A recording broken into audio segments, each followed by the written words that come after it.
Hello everyone and welcome back. In this video, I'll show you how to set up Notepad++ for a better editing experience in 2026. If you've already installed Notepad++, these settings will help you customize the editor and improve your workflow. First, open Notepad++. Then click on Settings in the top menu and select Preferences. The Preferences window will appear. Start with the General section.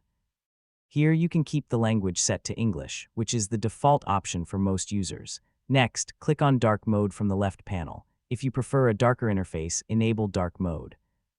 This makes the editor more comfortable to use, especially during long coding or writing sessions. Now click on Auto Completion. Enable auto completion on each input. This feature provides word suggestions while you type, helping you write code and text faster and with fewer errors. After that, open the indentation section. Set the tab size to 4, which is a common standard for many programming languages and keeps your code properly formatted. You can also check the language section to choose your preferred programming language for syntax highlighting. Once you've finished adjusting the settings, click Close at the bottom of the window. Your changes will be saved automatically. That's it. Your Notepad++ setup is now complete and ready for coding, scripting, or text editing. Thanks for watching. If you found this video helpful, don't forget to like, subscribe, and check out more Notepad++ tutorials. See you in the next video.